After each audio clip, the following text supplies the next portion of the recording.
So Alexis will be out in just a few minutes to do her clinic about letting a trombone pick you. Do any of you feel like the trombone picked you? I have this theory. I've been a career band director, and I have this theory that instruments pick us. When I came of age to pick an instrument, I had the opportunity to pick either my older brother's trombone or my older sister's clarinet. And the trombone picked me. I'm clearly a trombone player, not a clarinet player. I love my clarinet player friends, but I'm clearly a trombone player. And Alexis has a unique take on that and finding instruments that help us with our unique voice.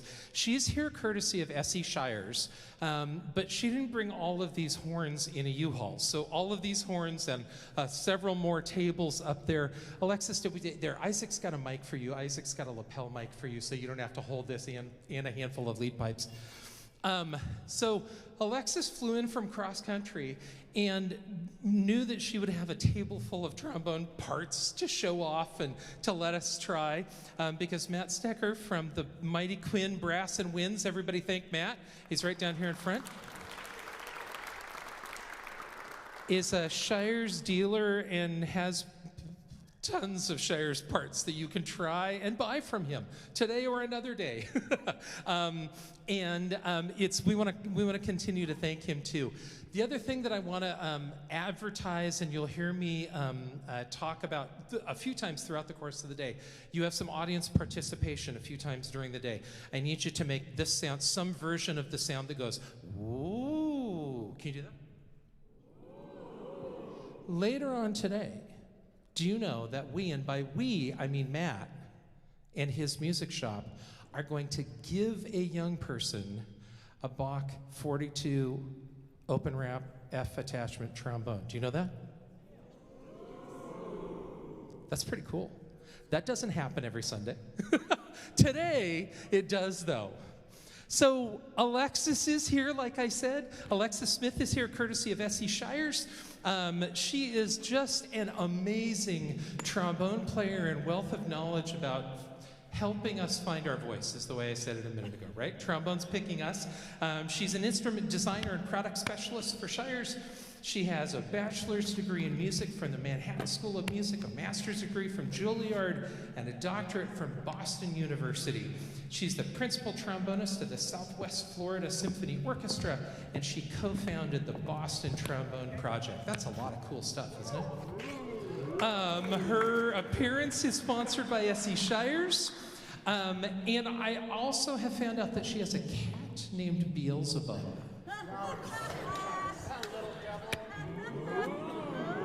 Without further ado, let's welcome Alexis Smith to the stage. I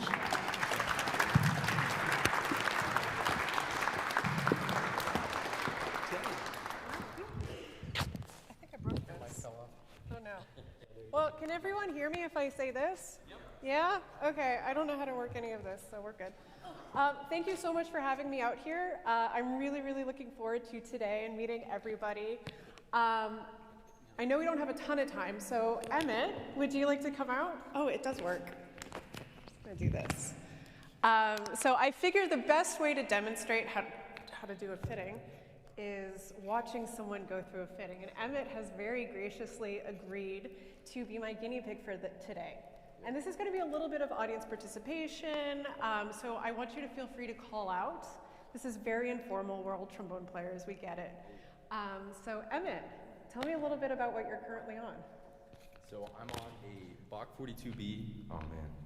I'm on a Bach 42B and closed wrap, and I play on a stock Shires 4M mouthpiece.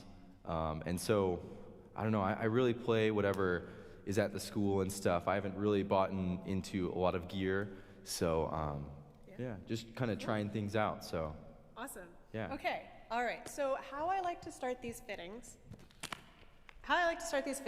is by putting you on something that's the most similar to what you're currently on. So if he's on a Bach 42 with a closed wrap, I'm going to start with a 547 single bore slide.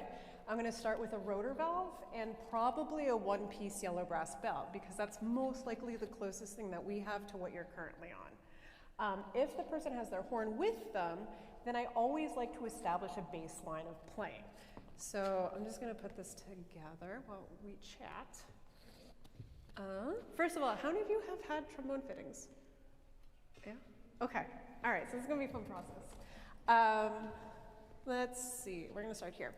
So I currently have a medium weight, one-piece yellow brass bell that's actually based off of a Bach. And we're going to throw that onto a rotor. And one of the things that I always say is going to a fitting, I just want to hear the most basic things you can think of. So scales and rochus. Because this establishes the most objective parts of playing. It establishes articulation, airflow, sound. These are the biggest things that I'm looking for. So if you come in with Creston, I'm going to yell at you. Don't do that. Also, these fittings can go on for up to 2 hours, and that's a lot of Creston. Nobody wants to hear that much Creston. All right, so we're going to start with this. Some of the other things, too, during a fitting, you might see a ton of equipment, and that's okay. Basically, what we're looking to do is find the horn that most easily brings the sound from your head out to the audience. Dave. So for some of the younger players, you mentioned like 547, and can you kind of educate kind of the younger folks on what those numbers mean and give them an idea of what instrument so that they know what they're looking at? Yeah, so 547 is the standard large bore size. For bass trombone, you're probably looking at 562. For jazz, you're probably looking at anywhere from 495, I think I'm getting old, to, let's see, to 508. I personally actually play a 525, which is a medium bore. I love it. I think it's super versatile. It's kind of my secret weapon. But today we're going to start on something similar to what Emmett is currently on. But basically, again, we're looking for something that makes it most easy for you to take the sound in your head and translate it to the audience. Sure. There's no reason to work harder than you already have to. Okay. So, Emmett. Oh, I have a very narrow hand grip. Yeah, I have very small hands. So, I do that like 12 times today. All right. Is that better? Yeah. Okay. So I want you to point out, and I want you to play just a 1 octave B flat scale with like a DAW articulation.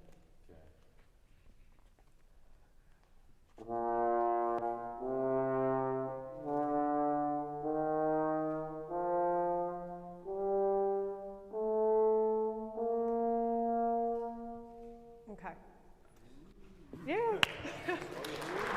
Honestly, like, this is super nerve-wracking, so thank you so much. Of course.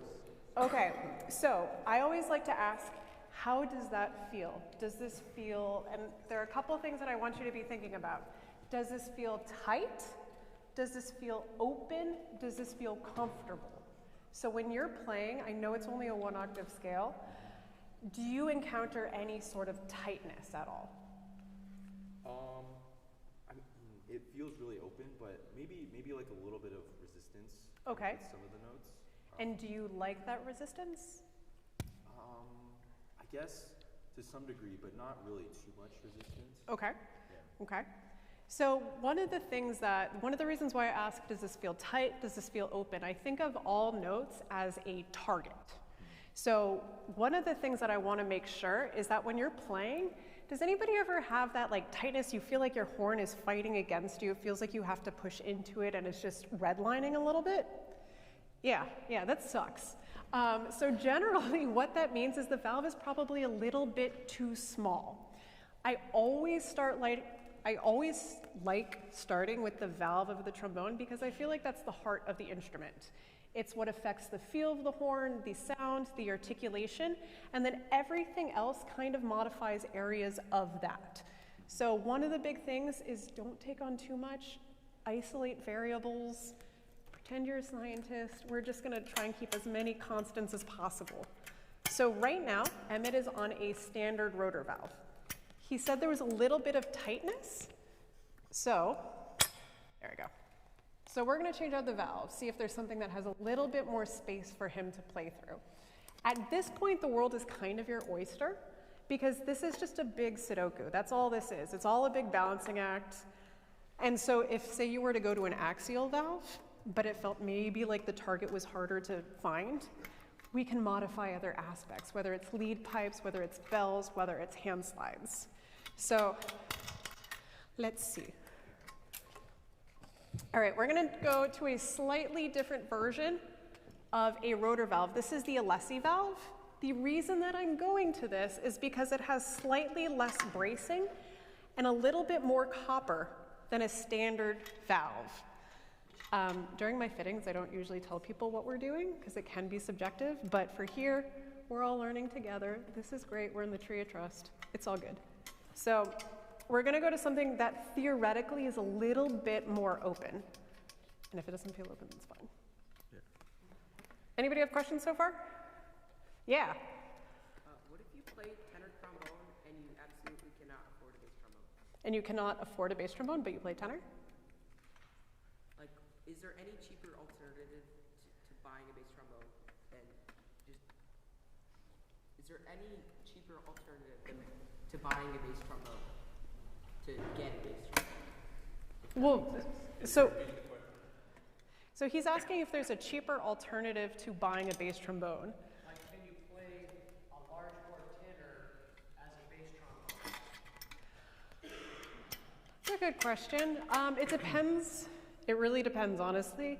Like, you can play a lot of the same, there we go, a lot of the same notes, but it depends if you're looking for that bass trombone sonority. So there are a lot of different levels of instruments that you can find to see what might be in your price point. So I want you to play the same scale on this.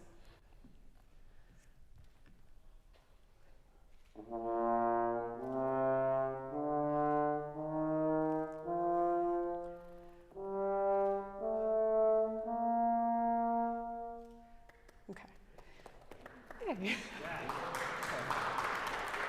So what do you notice about that? Well, I feel like the start of my notes really feel a lot more, I guess, they're easier, and I don't know, yeah, it feels easier to play Okay. like that, yeah. Yeah, the biggest thing that we can always come back to is this easier, is this harder? At the end of the day, I want to make sure you're on something easy. I cannot stress that enough. You want to feel so comfortable with your instrument that is an extension of yourself. And at this point, with so many different options, there isn't really an excuse to be fighting your instrument. So sound does matter, and I will guide that. It's hard from back here. But at the end of the day, if something is easier, you're gonna feel more comfortable playing that for hours. You're gonna feel more comfortable taking chances. You're gonna have more fun with the instrument. And that's incredibly important. So, all right, so we like this more. Yeah. What did you guys notice about the sound? Yeah. Articulations became slightly less clear. Okay. On the yellow brass, or on the regular rotor, it really came through. You can hear the cane really well. And then the cane kind of went away, but you can still hear it on the Alexis valve. You can still hear it on the Alexis valve. How many people heard that we lost a little clarity with the edges? Anybody? Yeah? What did you guys notice about the sound? Was there a difference in the sound quality? Anybody? Yeah? I saw some thumbs up. Okay, cool. So at this point, because I'm thinking about all the different options that we have, it's easier, we like the sound. At this point, I know that we can work a lot on articulation. So I definitely think articulation is absolutely something to take into consideration, but ease of playing and sound, that's very, very important. And at this point, we're gonna stay with that. But we're gonna have that in the back of our mind. We wanna kind of firm up those articulations because we know you're capable of it. Sure. So just for the sake of demonstration, we're gonna try another valve. We're gonna try an axial valve because it is now our largest valve that we offer. How many of you guys play on rotors? How many play on axials? Okay, all right. So it's kind of like, okay. All right, so we're gonna go to an axial valve. Let's see, what are we doing?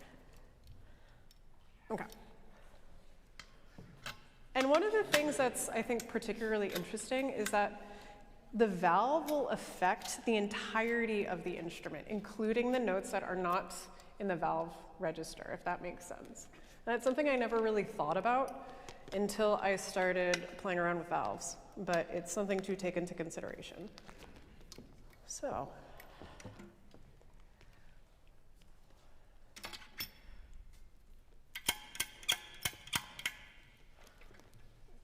Okay.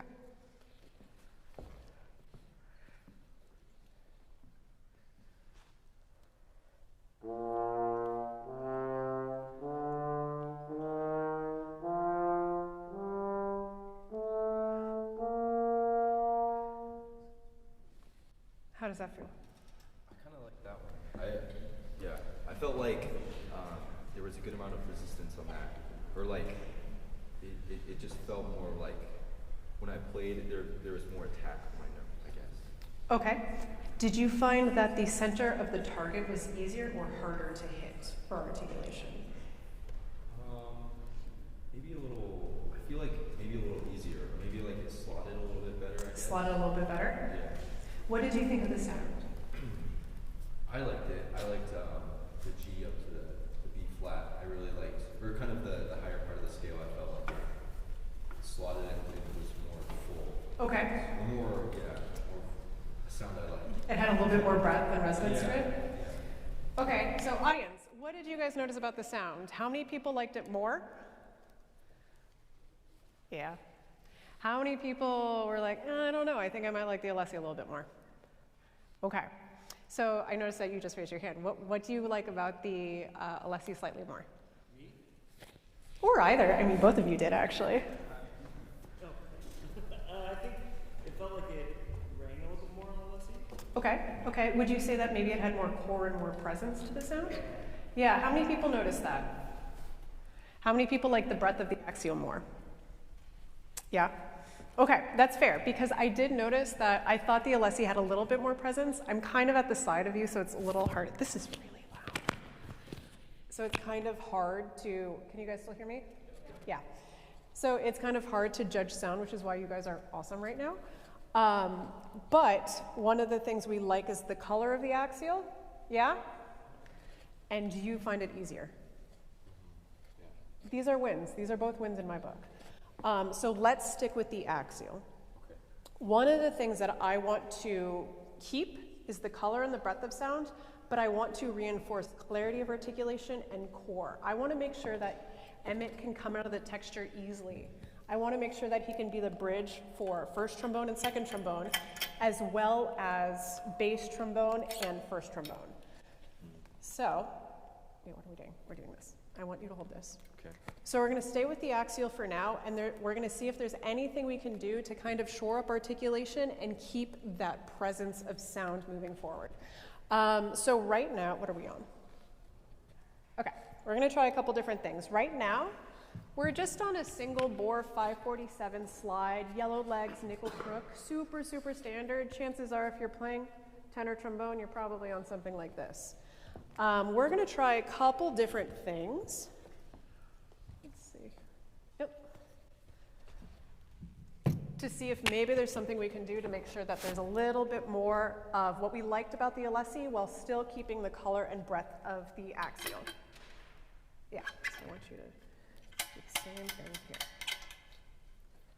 All right. There we go. Oh, mouthpiece.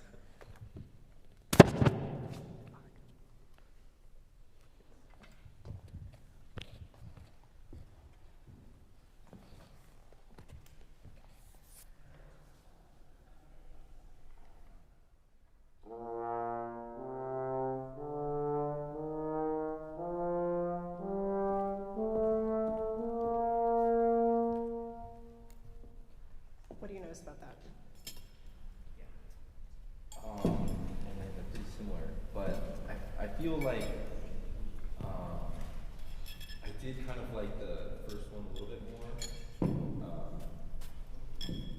Yeah, I feel like I could hit my target a little bit easier with that first one. Yeah, yeah. What did you guys notice? Anyone? Yeah. What are your articulations? Mm-hmm. How many people felt like we lost presence of sound with this slide? Yeah, yeah. I think with something like this, you're going to have to work a little bit harder than you should.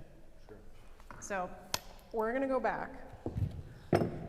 but with slight alterations. So the only difference between the slide that Emmett started on and then the slide that Emmett is currently on is we put a bass crook on this slide. So basically you're looking at a 547 with a 562 nickel crook. Yes? Was there a lead pipe in this second slide you gave me? Same lead pipe. Same lead. Yep. So mouth piece out. Yeah, I've noticed that sometimes you have an end game, but if you just go straight to the end game, you can sometimes just careen downhill very, very quickly because it's just too many variables that you're changing all at once. So I like to keep things as constant as possible. So now we're going to try something different. We're going to go back to the slide that we liked, but with a sterling silver lead pipe, same size, just different material, instead of the brass lead pipe, which is what we started with.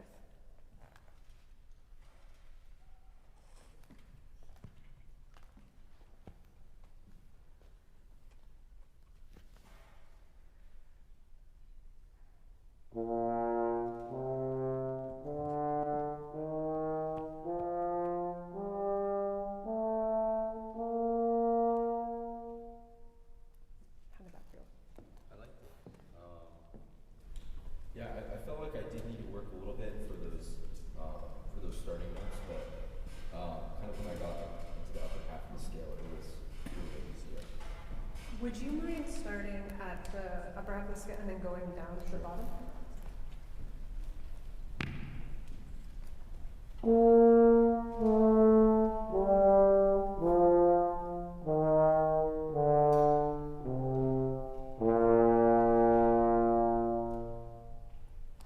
Did you find that the lower half of the scale was easier as you got used to the lead pipe, or did it still feel slightly uncomfortable? I feel like it was still a little bit uncomfortable. Maybe the C, the far out C was a little bit uncomfortable, but yeah. And how did it feel uncomfortable? I guess kind of like I needed to work a little bit more to get it out. Like I don't know. Yeah, like I needed to work a little bit more. Kind of like it was a little bit airy. I guess. Okay. Not as yeah. I wasn't able to just kind of pop it out. I guess, or with a good presence. Okay, okay. One of the things that's really important is when you're trying equipment and you're like, this is bad. Okay, why is it bad though? Like, what is not meshing with your style of playing? Is it because it's tight? Is it because it feels like it's harder to find the center of the target? It's really important to get as much, and knock these out, information as possible, because then you can just pivot. It's just like a big flow chart that you just pivot down. So what did you guys notice about that lead pipe? Yeah. Oh, I thought you were raising your hand. Yeah. The sound rang more. Sound rang more? Anybody notice more presence of sound? Yeah, I see nods. Anybody notice less presence of sound? Yeah. Okay, so I want you to play this.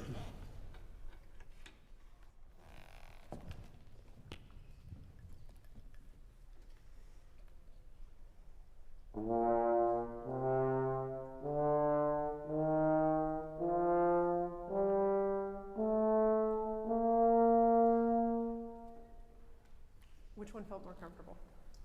I think this one did. This one did? Yeah, I felt like, yeah, I was able to hit my target more. Okay. That it was just kind of more slotted and easier to play. Okay. Just kind of all those things, yeah. Okay. So you guys out there, what did you notice? What did you notice? Sam? Yep. I never said anything. I don't care. What did you notice? Ooh, I have no idea. Yep. I was going to say, it sounded like he wasn't having 100% of the note as much, there was more core to the sound of the last one. Did anybody else notice that it seemed easier and there was more core? How many people would rather have that ease of playing or the presence of sound? Ease of playing, raise your hand. Presence of sound, raise your hand. Interesting. Okay. All right. So we're back to the brass lead pipe here. All right, so mouthpiece out. So I always think of lead pipes kind of as shoes or mattresses or tires, because the closer you get to the face, the more you're going to affect the feel of the instrument, whereas the closer you get to the bell, the more you're going to affect the sound of the instrument. One of the things I like making sure that I do, let's see, yeah, we're going to be okay here. One of the things that I like making sure of with valve and with hand slide is that we have all of the objective parameters down. So we have articulation, we have a good sense of feel, we have a good sense of sound. From there, that's when I'll go to the bell. Because the bell is such a subjective aspect of the horn, it's kind of like, I think of it as the soul of the instrument. You get a lot of the intangibles, like the sparkle, the color, all of the things that make someone sound so special. So if we can have articulation and if we can have feel dialed in, we at least know that we have a really good foundation. So I want you to go here. Any questions so far? Yeah. Could you repeat what you just said about how the lead pipe affects the sound? Yeah, so I find that the lead pipe can really affect the feel of the horn. And if you feel comfortable with the horn, things are going to sound a little bit more grounded. They're going to feel more grounded. Have you ever heard someone or played next to someone where you're like, I know they're hitting it, but I'm a little worried that it's kind of about to careen off a cliff? Yeah, does anybody know that feeling? Everybody knows that feeling? You're like, ah. Yeah, nobody wants that. So I want to make sure that you feel super grounded, and a lot of that is going to come from the lead pipe, that you feel like you can squarely hit a note in the center of it, and that you feel like you don't have to worry. So I want you to try this.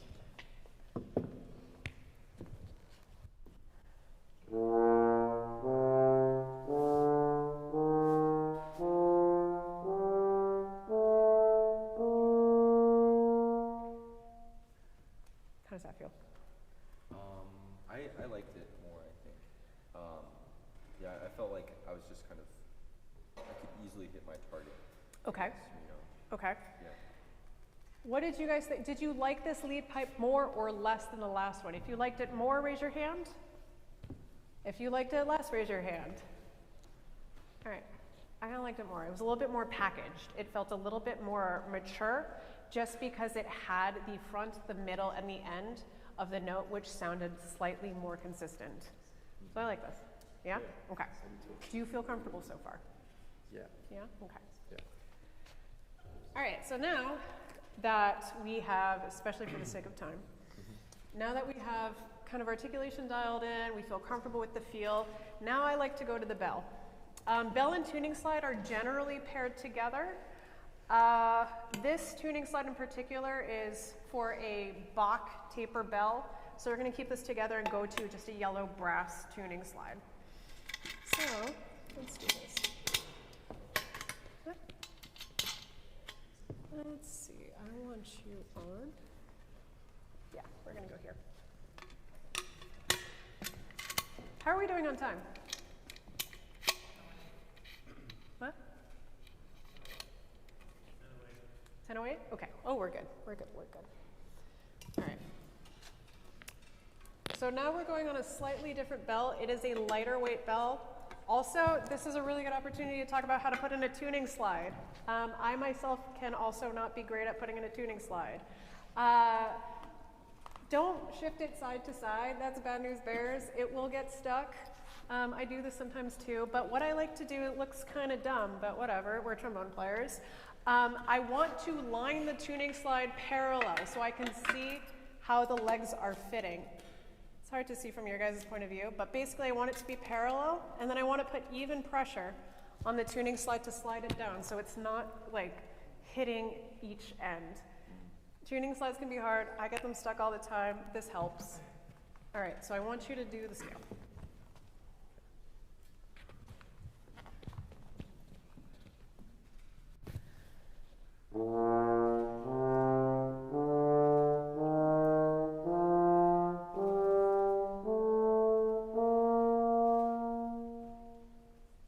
How did that feel?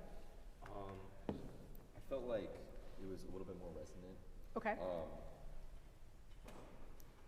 I liked, yeah, I felt like it was a little bit more resonant. Pretty similar though, but yeah. Yeah. Did you like the color of the sound? I don't know. I did like the one before just because this one sounded a little bit more not as focused maybe, or maybe I like the articulation on the other one a little bit more. On the other one? Yeah. What did you notice about the articulation on the other one versus this one? Maybe that the sound kind of was more wide, I guess, or it, I don't know, like, I'm not sure. That's it's okay. Kind of, it was pretty similar, but I felt like with that one I got more pop. You got more maybe, pop? Or more, more start of the note. Okay. Like you felt like you had more clarity on the beginning. Yeah. It was a more immediate articulation on the last one. Yeah.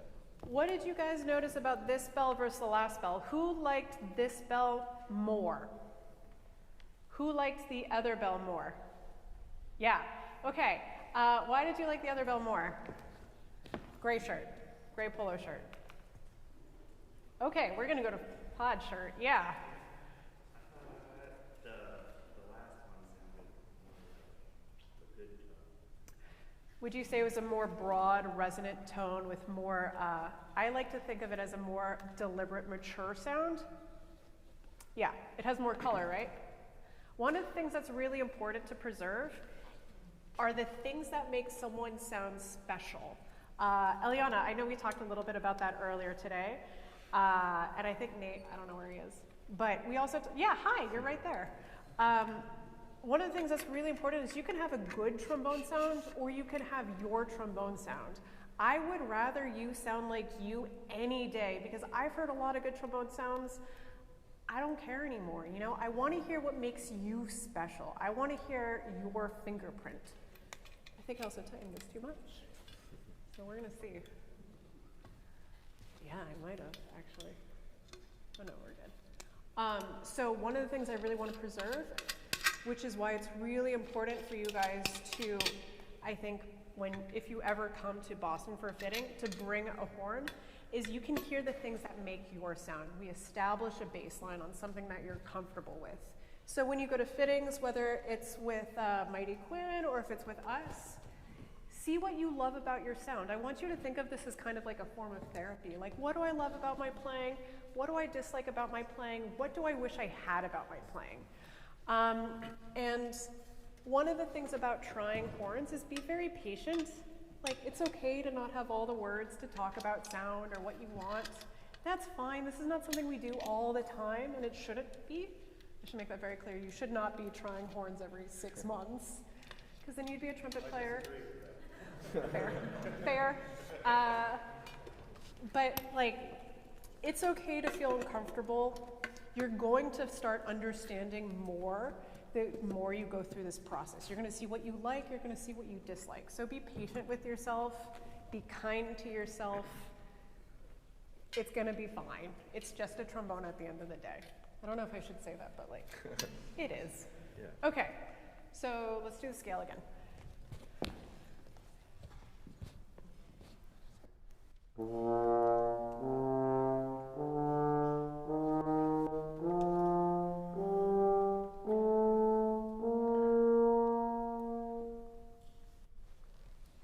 What do you notice about this? Well, I mean, I feel like this one's a little bit harder to get a good sound, or to, yeah, I feel like it's a little bit harder to get a good sound out. Yeah. Compared to the first bell I had. Yeah. I would agree. Yeah. Would you guys agree that the sound on the first bell is still reigning supreme? Yeah, me too. Yeah, that makes it easy. Okay. So basically we swapped from medium weight bells to lightweight bells. So this is a lightweight yellow 2-piece bell. We started on a medium weight 1-piece bell. So what does that mean? We have 3 different kinds of constructions for trombone bells. We have 1-piece bells. 1-piece bells tend to be very supple. They tend to be very flexible.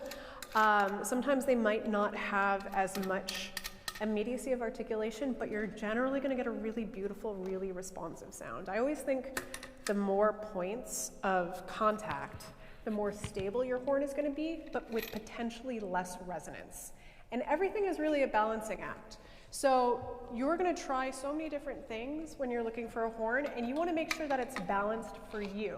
So some people, myself included, I just really like a stable horn. I don't want to have to worry about my horn. I don't want to have to work very hard.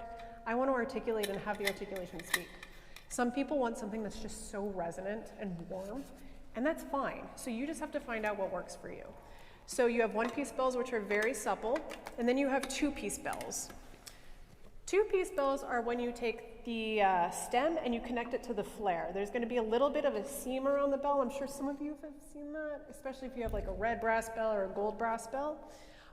You have a little bit of extra brazing, and that extra point of contact and that slightly bit of extra weight is going to create a bit more stability, a bit more density of sound.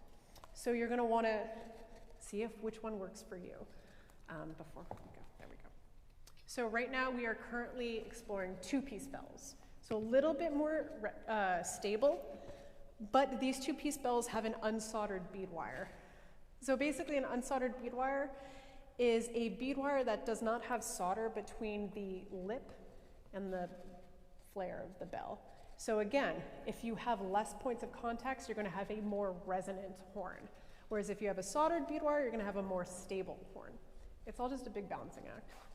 All right.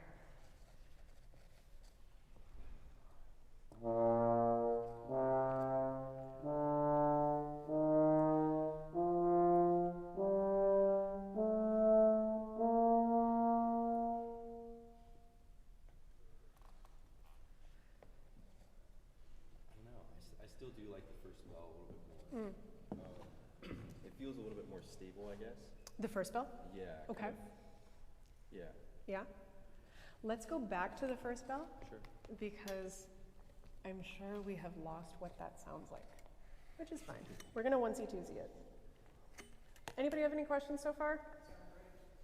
Oh. Any questions? Yep. Cool. All right. Let's go to here. Actually, I'm going to do this.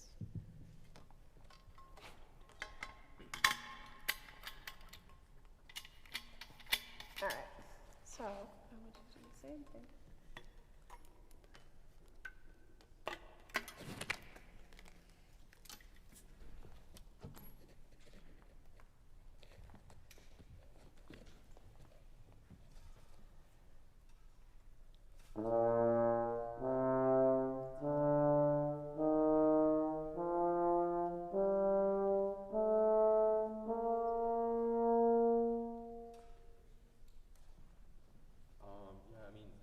I feel like it feels more like kind of like a bass, or kind of more at home, I guess. Yeah, more intuitive?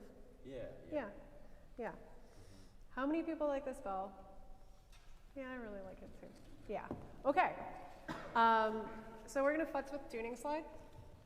Tuning slide I think of as kind of like the sprinkles. With tuning slides, especially actually for bass trombone, what's really lovely combination is gold and yellow. Because you really want to look at color at this point for tuning slides. What are we looking at? So we're going to just try a gold brass tuning slide so you can see how that affects the sound. Let's go here. Okay, I want you to do this.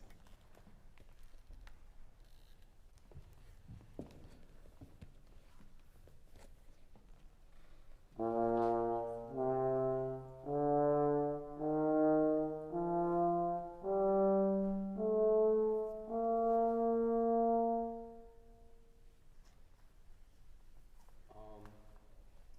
don't know. I did like it. It did feel pretty similar to the last one, but I think I really did like the first one. I like it too. Yeah. Yeah, I like it too.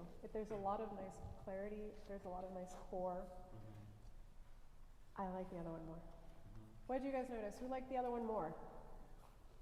Yeah. Who likes this one more? What do you like about it? I thought there was more like presence to the sound. Okay. Okay. Did anybody else notice that there was a little more presence? I'm seeing one hand, two hands, 1.5 hands. Yeah? Okay. So let's go to this. One of the things that's also important to weigh is, did I gain more than I lost?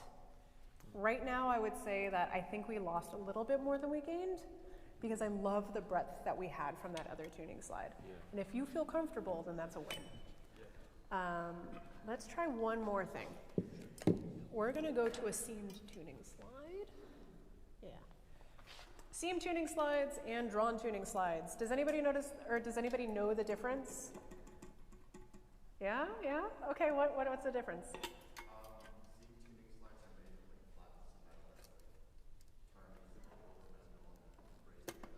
Yes. Exactly. Yes, so you're exactly right. So basically a seam tuning slide, it's a flat sheet of metal that we kind of fold over and it creates a seam, it's braced together. And then we have a drawn tuning slide, which is just drawn from a mandrel. Again, good rule of thumb. Another point of contact, so for the seam tuning slide, we have a little bit more stability. Sometimes people will find that might be a little bit more tight. That's okay. It's all about what feels best for you. There's a reason why we have so many different options, and it's all about finding the right balance for you, in this case, Emmett. So let's try the same thing. I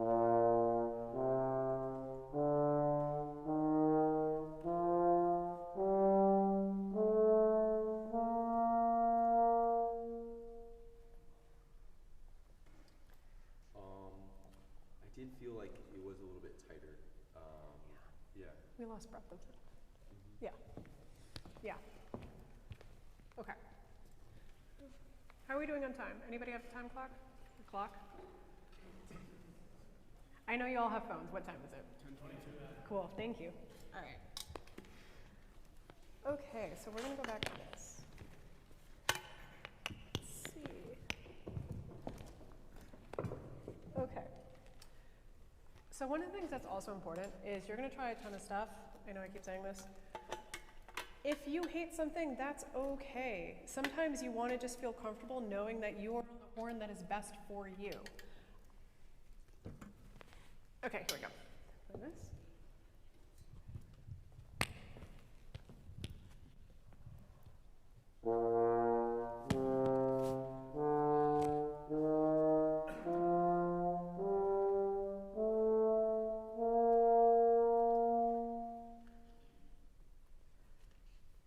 I feel like it's still probably the easiest one to play. Yeah.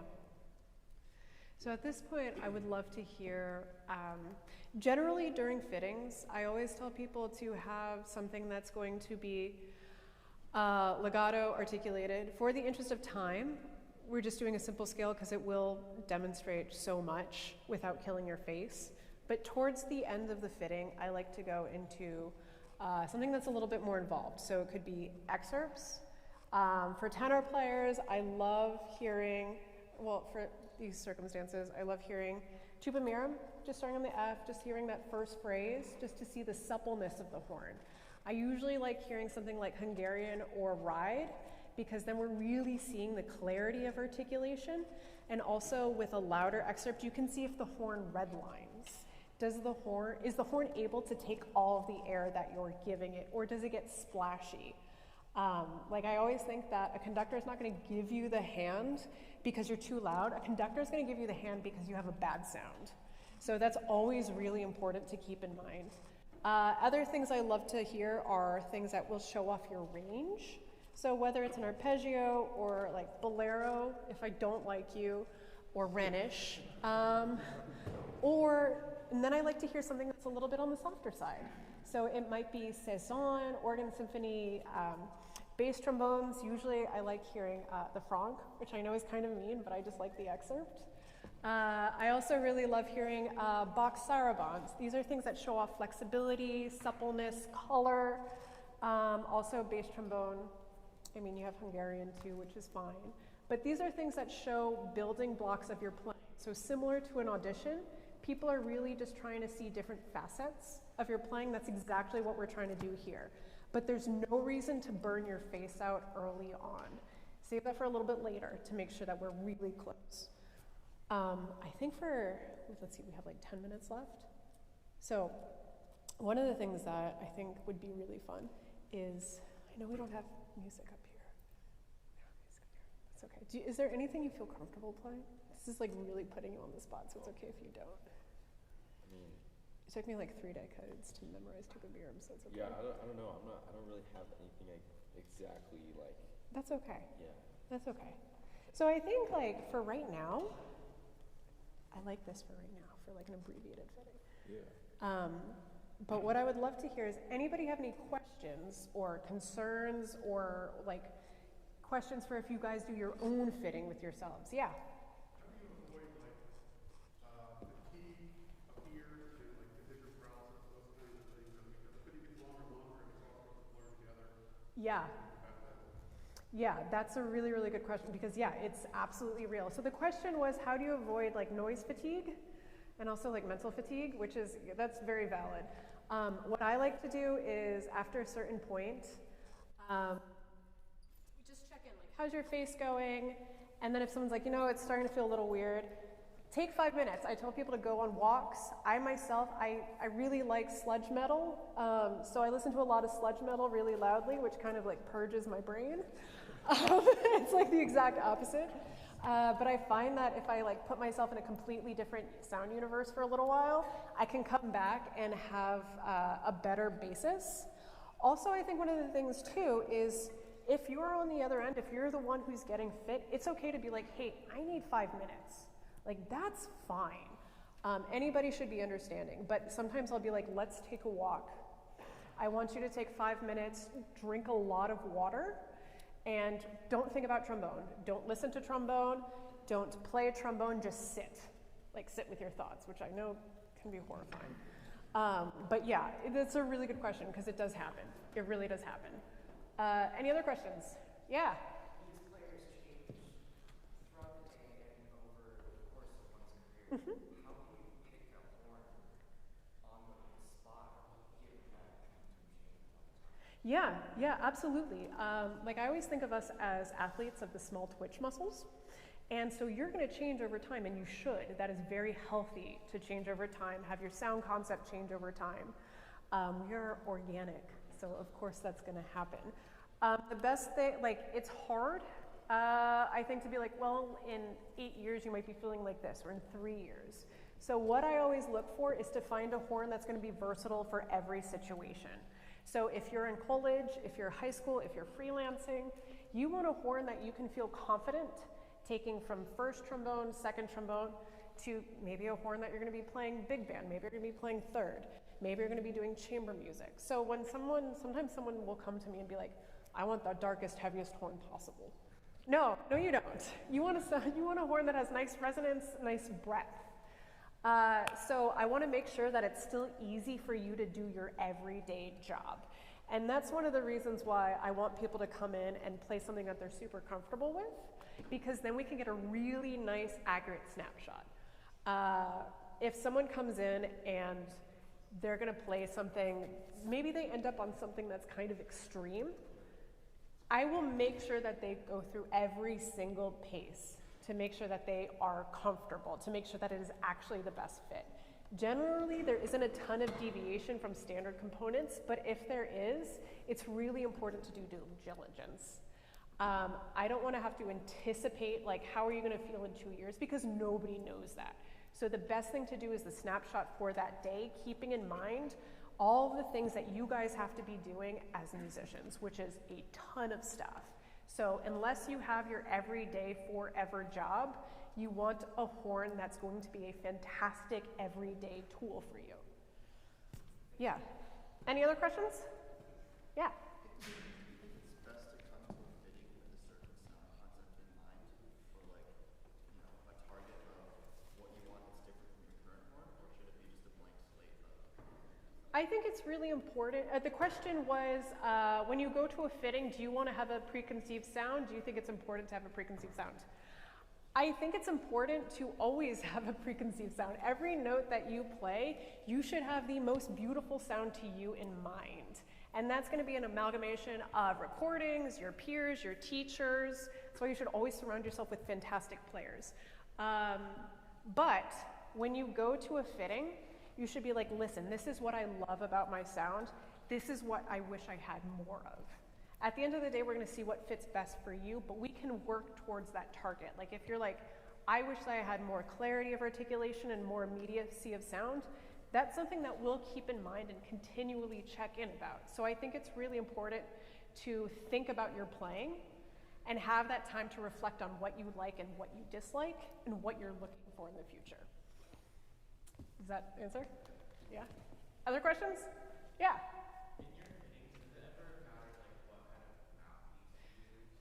Yeah, yeah. Like if you're a tenor player and you come to me on a 1.5, I'm gonna yell at you. That's like dumb. I generally try not to touch mouthpiece because that is such a personal thing, and I like keeping that as a constant. However, if you're on a bucket, like, come on. Again, it's one of those things, don't work harder than you have to. This is probably not everybody agrees with it, but like, I don't always think giant equipment is the way to go. Sometimes I see people coming in with giant equipment because they think that's what they should be doing. I don't love that. Again, at the end of the day, ease of playing. So unless someone's really struggling and I can see them really struggling, I'm probably not going to address mouthpiece because that is a highly personal thing. Yeah. I don't know if that's a good answer. I'm sorry. Other questions? Yeah. For a player that plays in like a marching band or a pep band, how do you find a horn that can like, I don't know if handle's the right word, but like maybe handle that kind of intensity or like reciprocate it well? Yeah. So the question, which I believe that you're asking, was for players in marching bands, pep bands, bands that you have to probably put out a ton of sound, how do you find a horn that's not going to get splashy, red line, that's still going to have that beautiful sound? Honestly, I would say if you're in a marching band, I think you should have a beater horn. Like, you should have a beater horn that you can, like, if you fall. I don't march because I'm the clumsiest person on the planet, which is good. Yeah, Matt. When we have students upgrading to a nice horn from a student instrument, we always advise them to keep the student instrument for marching band or pep band. You do not want to take your brand new Shires custom to pep band and have it fall down the bleachers. And we don't want to fix it. Yeah. Also with horns, like with ensembles like that, there's so many amazing things that come from that, but great sound quality is not one of them. So like, I don't know if I would, like if you took this into marching band, I'd have horns with you. I'd be kind of upset. So I would say find a beater horn, find a horn that you can just like kick, maybe? I don't know. Other questions? No? Yeah? I shockingly have never dropped anything, which is, I know it's going to happen at some point in like the worst situation possible, but shockingly, I have not dropped anything. Now that we say that, it's probably going to be today. There was once, and this was before I started working at Shires, a guy, in our finaling room, we just have a wall of bells. It's a shelf of bells. And someone did trip, like the whole shelf went over. Yeah, but shockingly, I have not dropped anything yet. There's gonna be a day. I know it's gonna happen. Yeah, yeah. Cool. Anybody else? Any last questions? Ah! So you had a shop accident with the shelf all over. Did you have a viola player in the shop? Did we have a what? Viola. Oh, we don't let them in. No, we have like a salt circle around our factory for viola players. Anybody else? Last questions, final words? Yeah? Oh wait, no, that was something else. Cool. All right. And if you guys do have questions, you can always send me an email. We're just at info@scshires. Or you can come see me in like the little fitting room. Matt's also here with a fantastic inventory, so please take time to check out his inventory. But yeah, basically just have fun. Yeah. Cool. Thank you so much, Emmett. Thank you, thank you, thank you, thank you.